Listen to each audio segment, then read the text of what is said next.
That's the title of the talk that I'm giving. I'll start with this extract of the speech of the Prime Minister of India. And this is the first speech he's giving in a very big forum.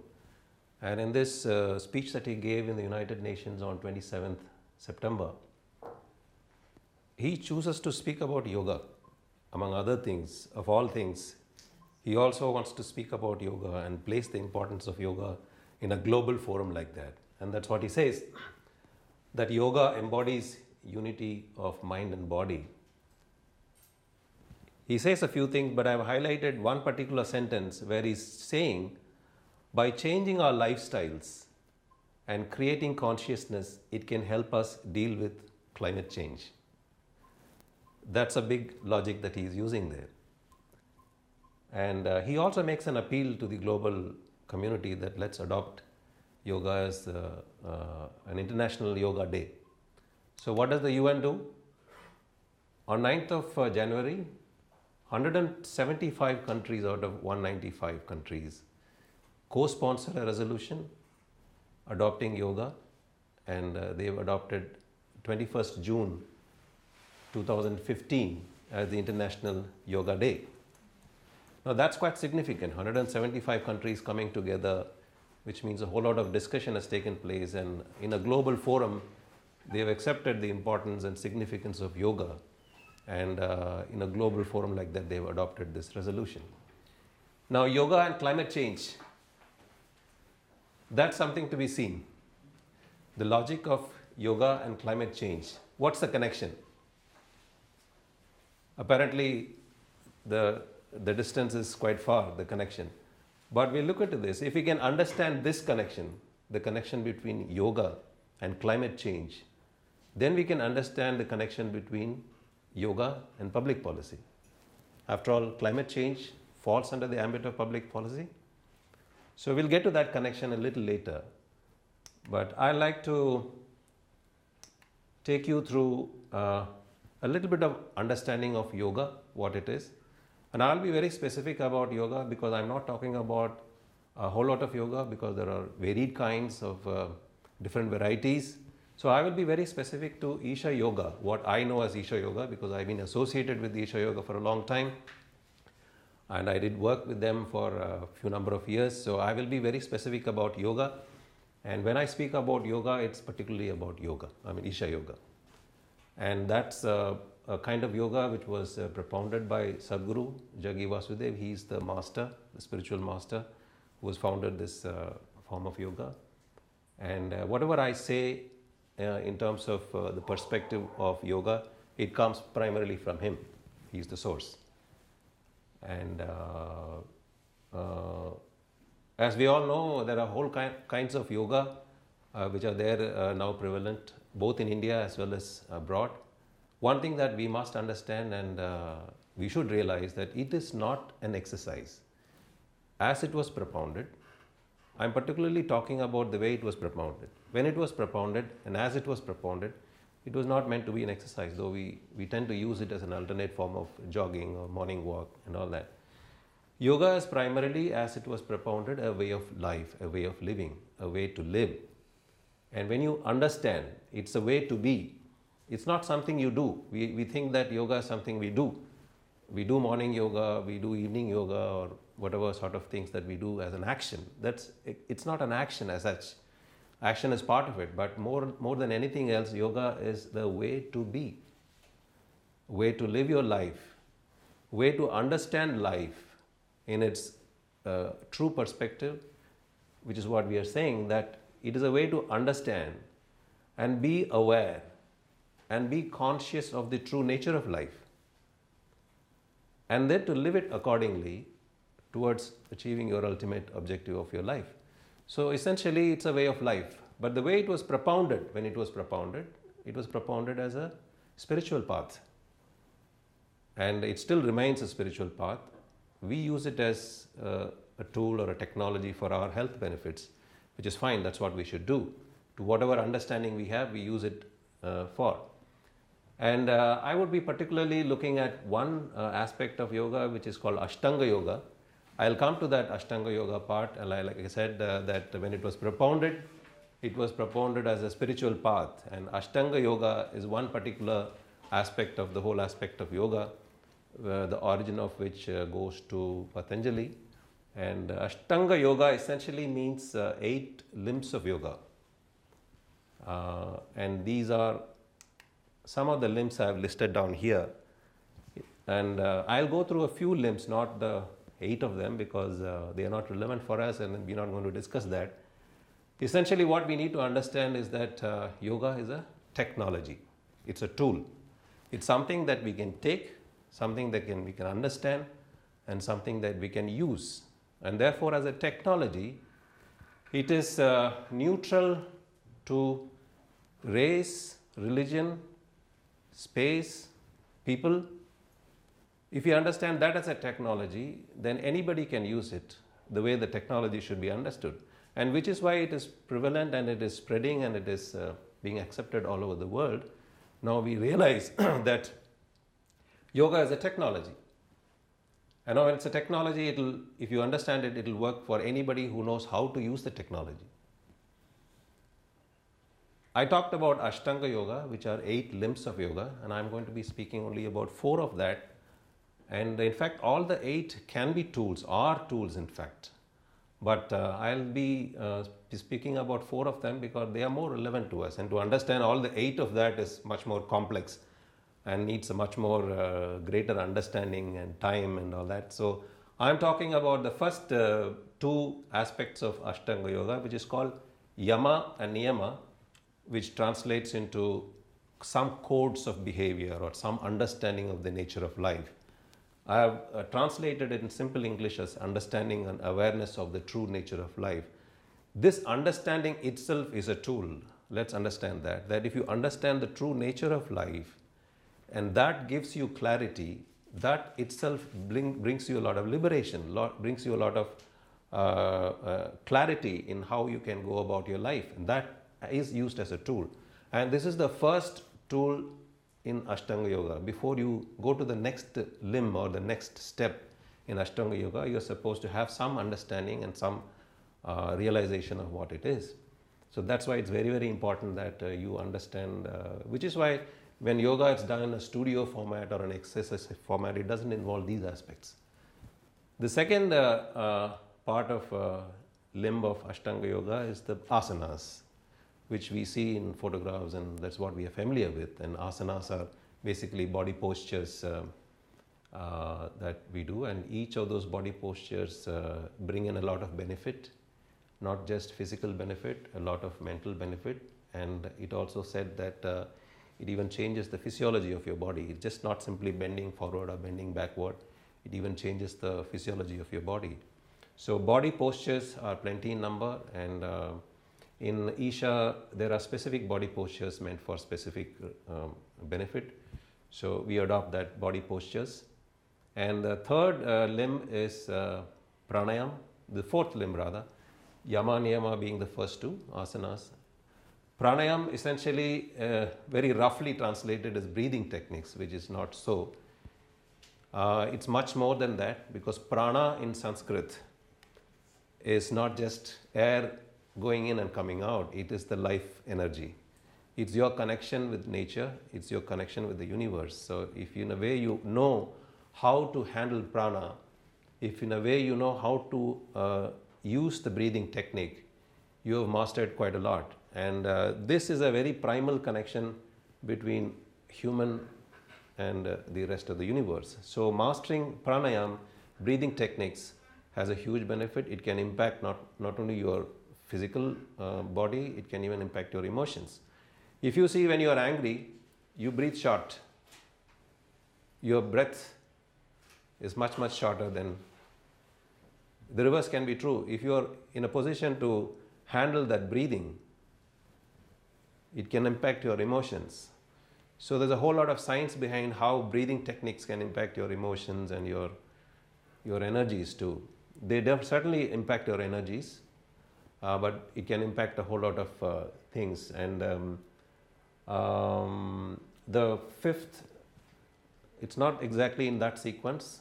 Dhyana is meditation, and that's again a science of how to meditate. And this is basically the bouquet of tools that Isha Yoga presents to us, and they are very powerful. Each of them are very powerful in their own way.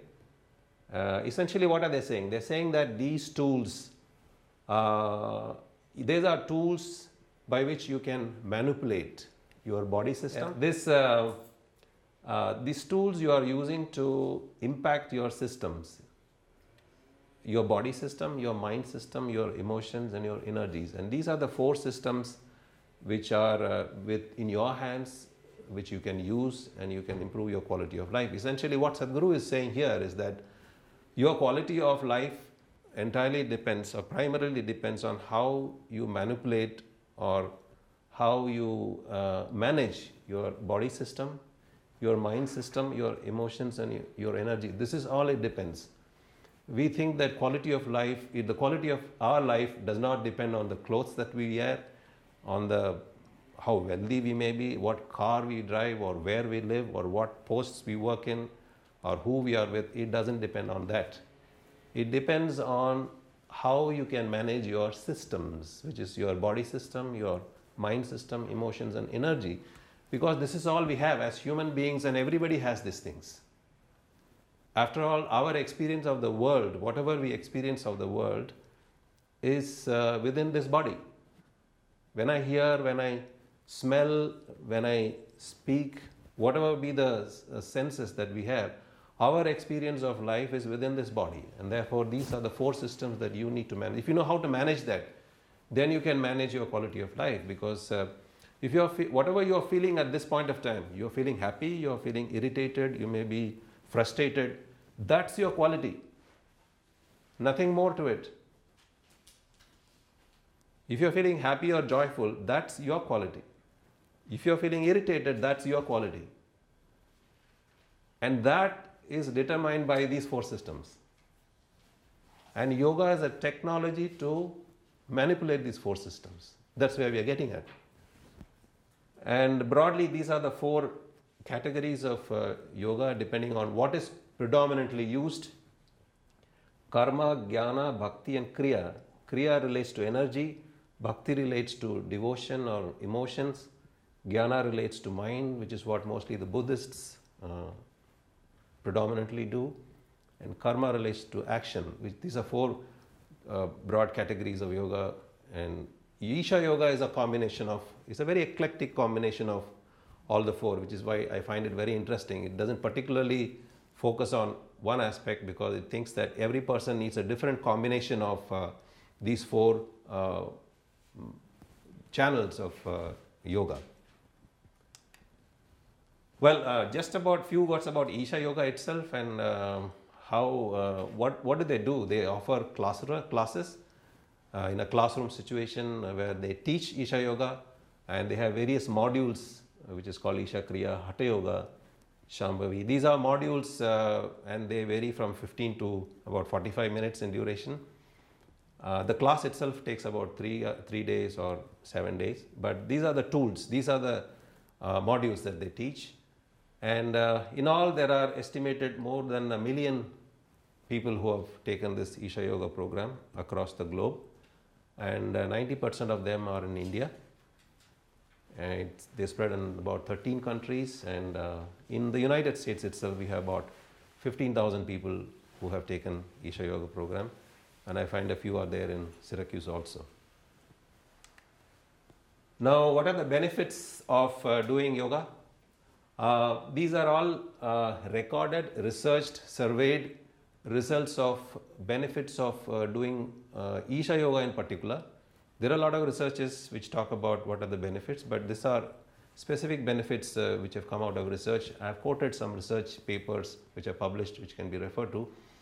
But I like to speak a few words about what is my experience, what has been my benefit of Isha Yoga. I have been doing this for a number of years, and the first and foremost thing I find is in terms of the physical health. In terms of the energy level, I do yoga in the mornings and it takes me about 45 to an hour or so after my morning walk. But that's like charging you for the whole day. When you've done that, it's like charging your cell phone.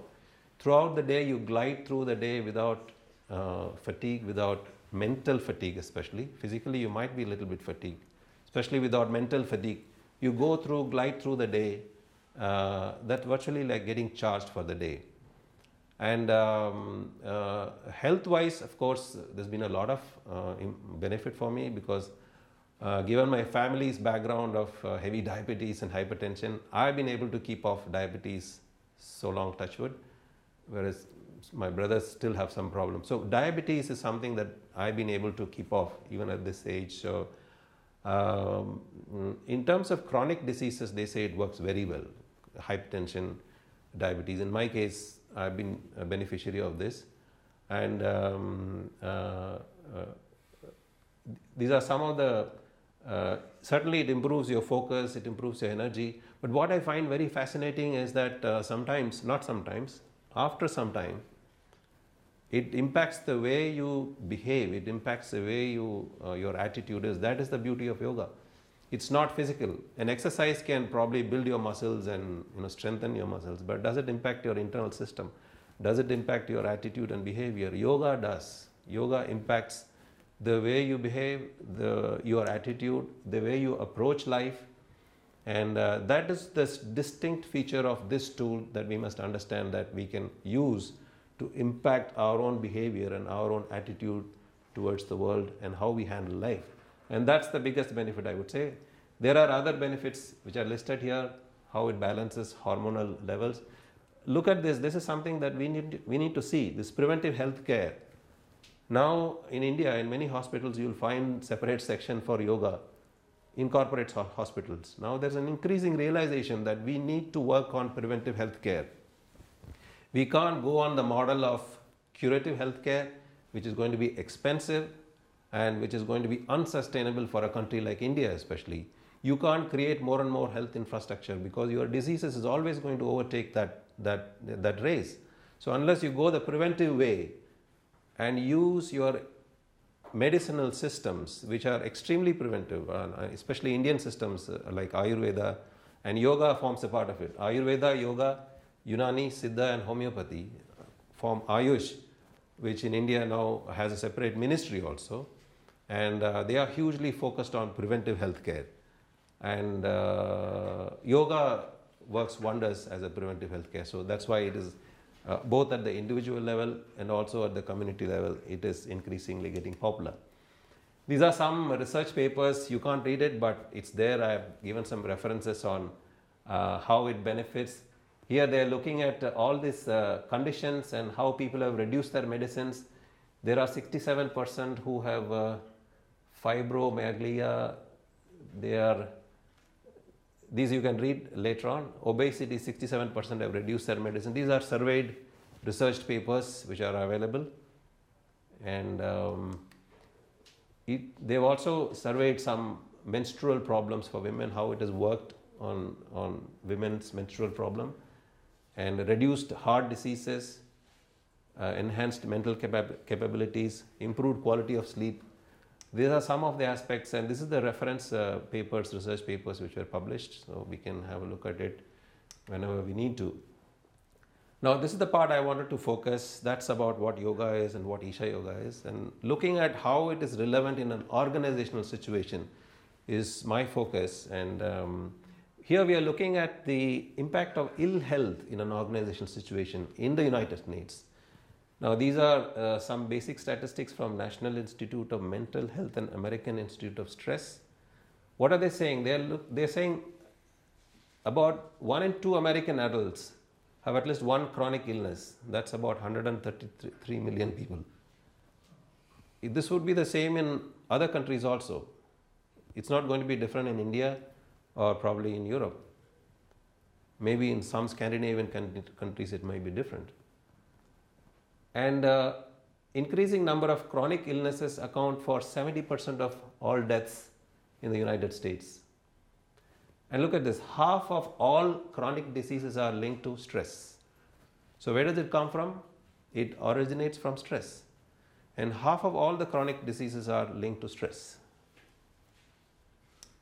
Look at the cost for the nation. This is astounding.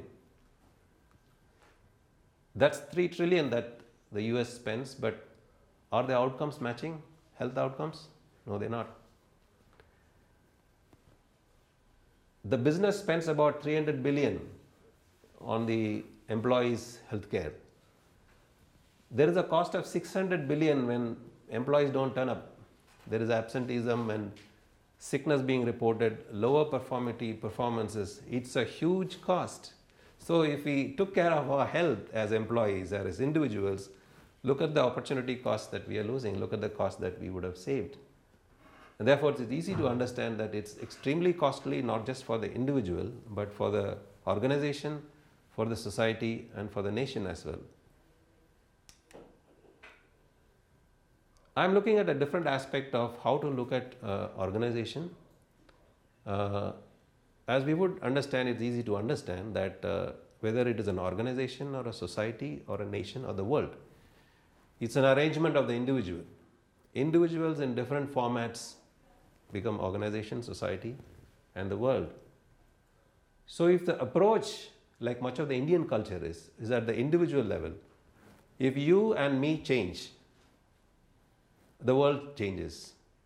And if that change begins with me, then the world changes. This is an approach which we normally are not using in social context, but this has been part of the core of Indian culture, and that's what needs to bring in. Yoga essentially takes up this core approach. Yoga's approach is basically at the individual level.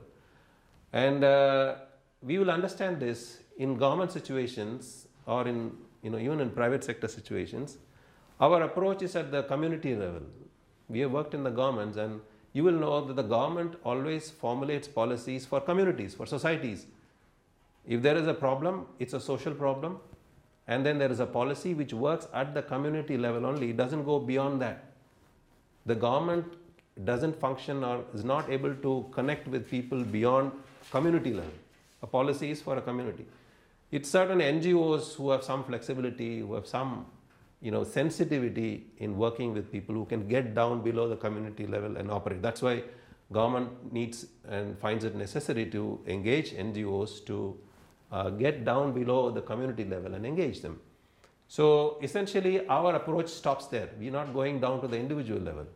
This is the difference that yoga can bring in, that yoga works at the individual level, and therefore adopting yoga makes sense. Now, how does yoga work in an organizational context?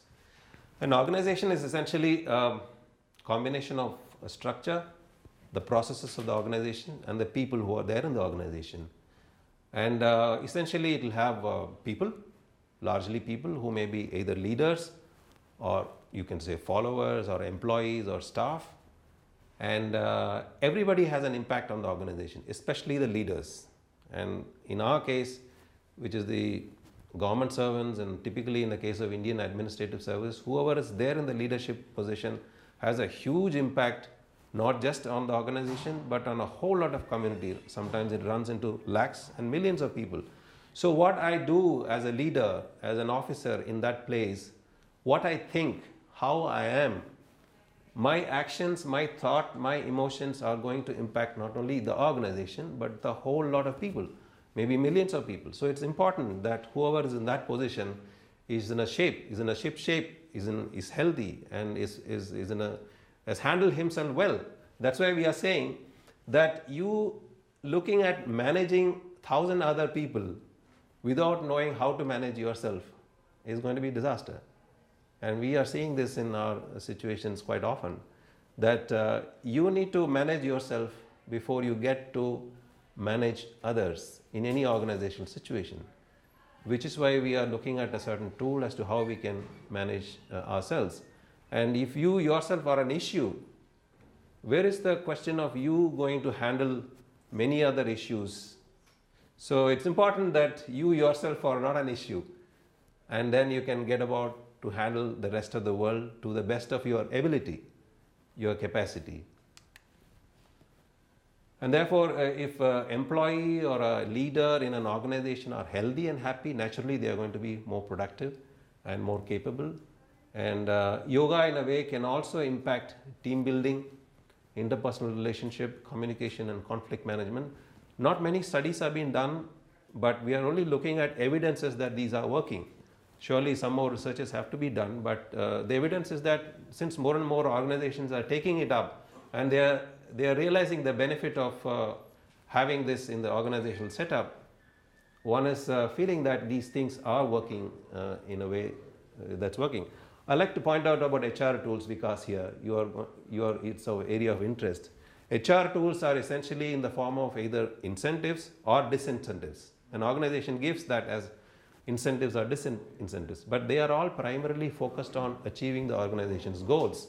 Whatever be the bottom line, increasing the profit or increasing the sales, that's where they are focused at. And in many instances, you will find that these incentives might be achieving the organization's goal, but they may not be ultimately leading to the welfare of the employee. Here is a case of IT companies where they are giving you huge salaries, and our young professionals are happy to work in glamorous sweatshops, breaking their backs and breaking their families and whatnot. But the organization is achieving its goals. They are happy with what they are getting. End of the day, it's not actually resulting in the welfare of the human being to whom it's supposed to be focused on. So what are we getting at? HR tools work fine, but look at yoga. Yoga is the ultimate HR tool because it's looking at improving you as a person first. And when you have improved, you will naturally be more productive, you will be naturally more creative.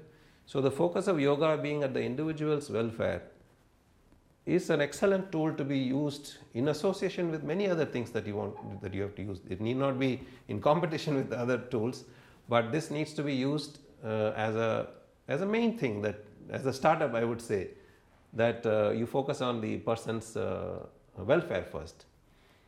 Now, Isha Yoga program itself has been taken up by 300 organizations as an HR instrument, and about 9,880 people of various levels, leaders, staff, have taken up this program.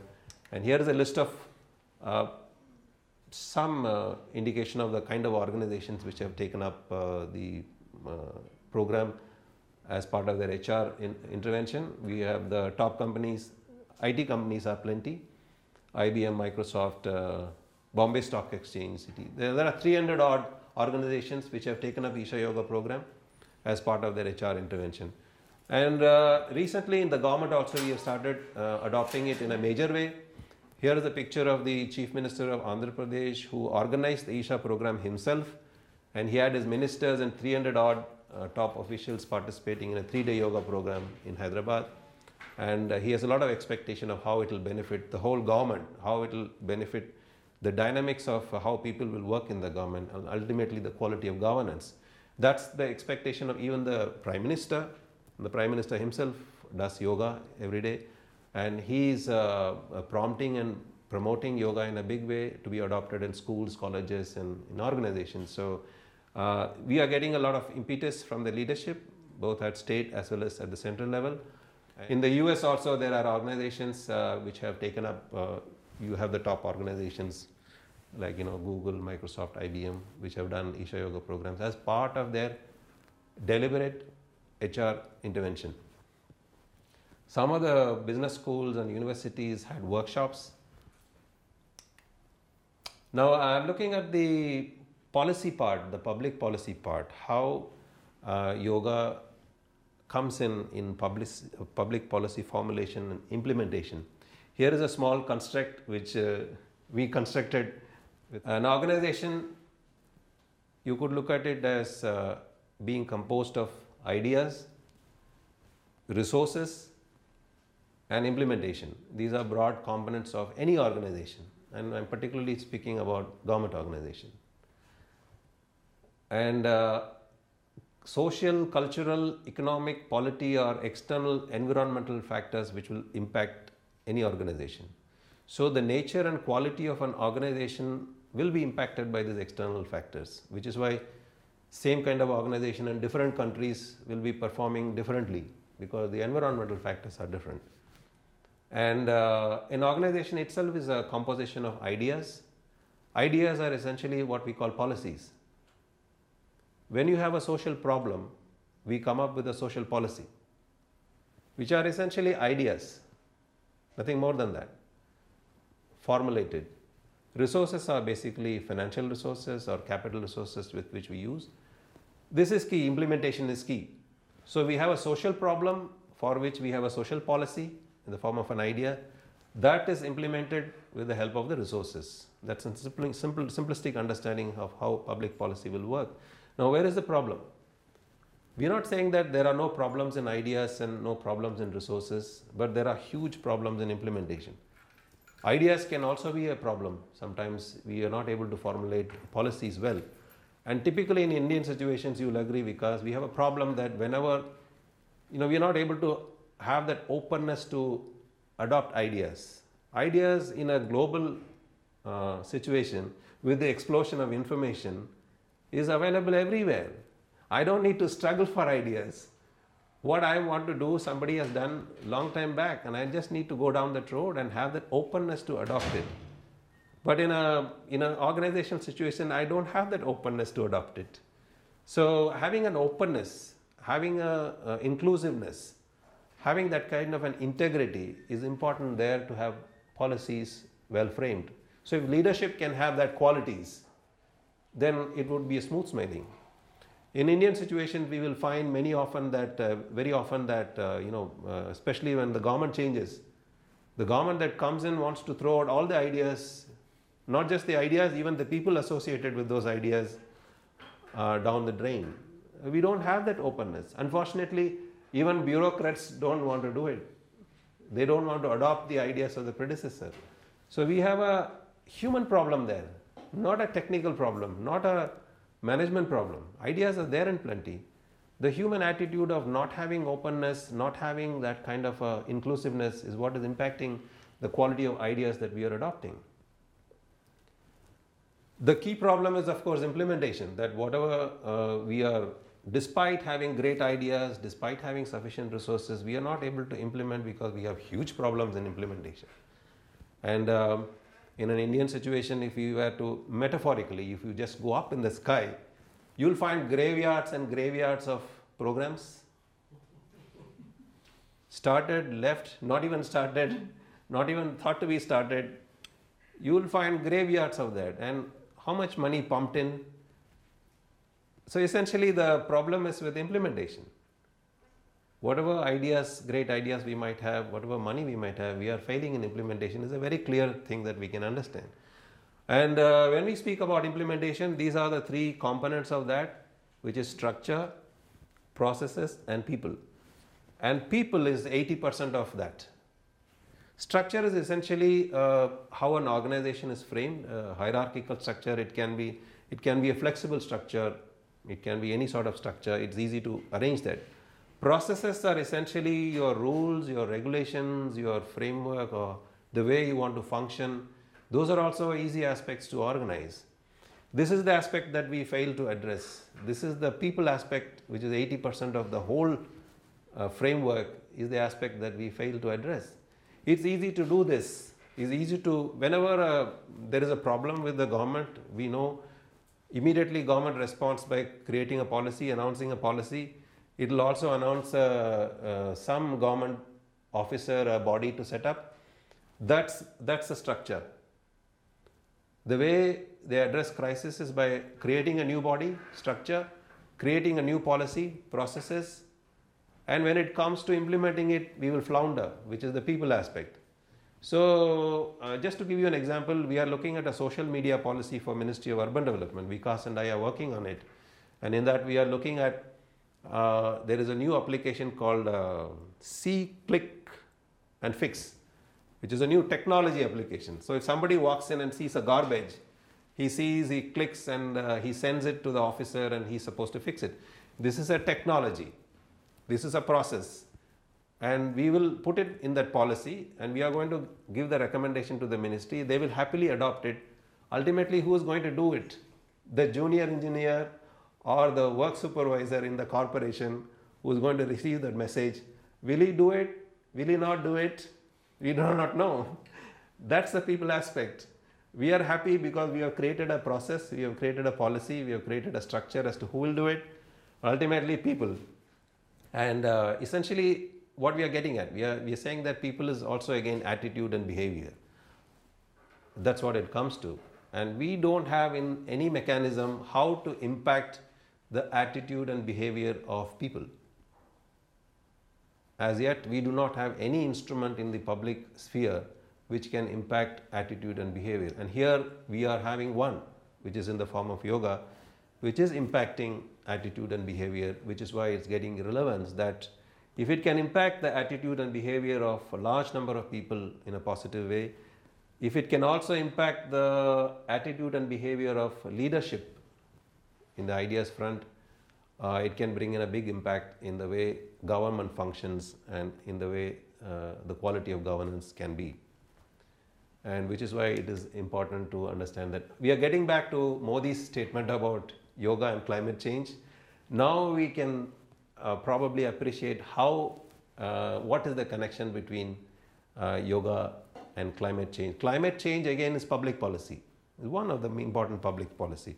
We have seen in the previous slides how public policies can be impacted. So if it can be impacted that way, yoga can also impact climate change, but in a much greater way, much more impactful way, because in the true understanding of yoga itself, when one is into yoga, then the reverence for nature, the respect for nature, the regard for nature is completely different, and yoga brings in clarity in those aspects. Yoga essentially means union of yourself and the world around you. When that connection is made, there is a greater understanding of nature and appreciation of nature, and there is a lifestyle change.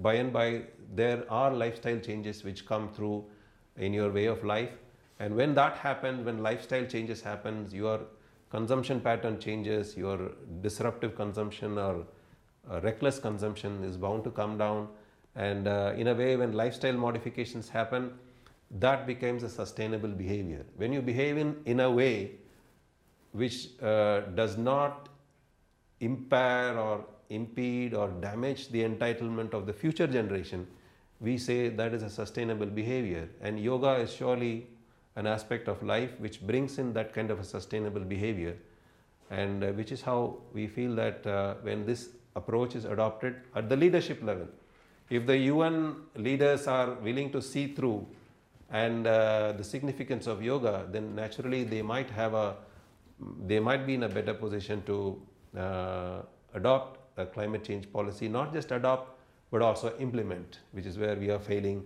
in many fronts. And like I said, whenever we have a problem, we come up with policies and programs as solutions, but we don't address it at the individual level. We are looking at the community level, and yoga is an instrument which can work at the individual level, since it brings in a change in the consciousness at the individual level. And when the individual is empowered and enabled, then the end results are much better. Which is why we are saying that individual consciousness, bringing in that consciousness in the individual, is the ultimate solution for any global issue. If you are addressing global issues, whatever be the global issues, it may be political, it may be economic, social, if you're not addressing the individual consciousness, your results are always going to be partial. You are always going to be struggling with the results, and one problem is going to lead to another.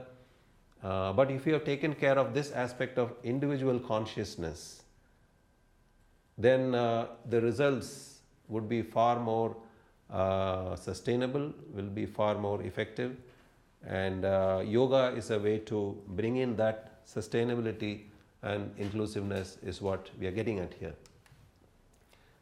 Just a few pictures of